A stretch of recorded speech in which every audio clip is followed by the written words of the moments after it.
Gereja Sitri Pemulihan Kupang mempersembahkan Soul Care, renungan untuk memelihara jiwa kita di dalam firman Tuhan.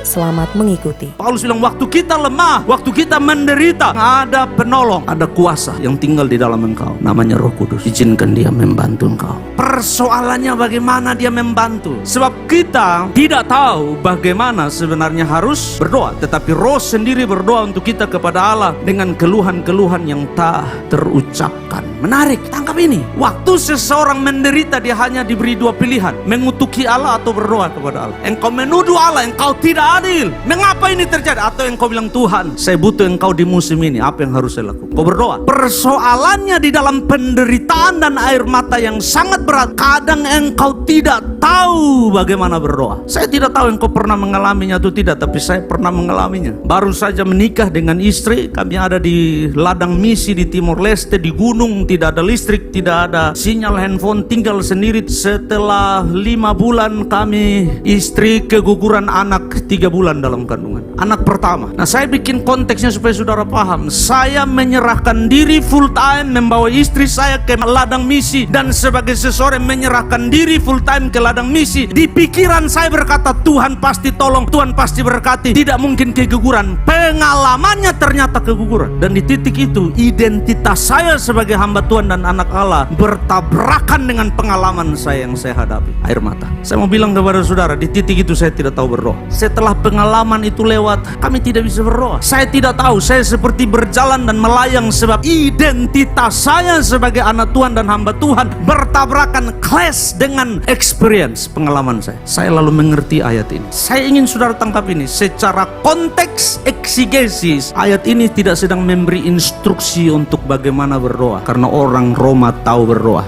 jemaat Kristen tahu berdoa. Ayat ini sedang bicara apa yang mau didoakan. Mau bicara apa? Berhenti di mana? Cukup kau belum? Bau Roma Bapa langsung kepahitan dan sakit hati itu menyerang saudara, sebab your experience, pengalaman saudara clash dengan pemahaman saudara bahwa saudara adalah anak Allah dan hamba Allah. Makanya Paulus bilang, saya berdoa dengan pikiran saya, tapi saya juga berdoa dengan kata-kata yang tidak saya mengerti. Saya bernyanyi dengan pikiran saya, tapi saya juga bernyanyi dengan roh saya yang tidak saya mengerti. Sebab deep words, kata-kata yang tidak dimengerti ini, Gordon V dan Origen berkata bahwa itu adalah penyembahan, doa yang Roh Kudus berdoa kepada Bapa melalui engkau, sebab engkau tidak tahu bagaimana memulainya. Menarik, sebab Origen bilang begini, bahasa roh not for glory but for weakness. Bahasa roh bukan untuk kemuliaan, tapi bahasa roh untuk orang-orang yang lemah. Hari ini bahasa roh ditwist, lalu kita pikir orang yang berbahasa roh dia lebih rohani dari orang lain. No, Paulus bilang bahasa roh sebenarnya menunjukkan engkau tidak tahu bagaimana berbicara, engkau tidak tahu bagaimana memulai,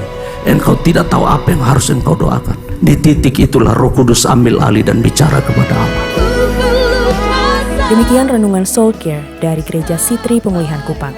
Tuhan Yesus memberkati.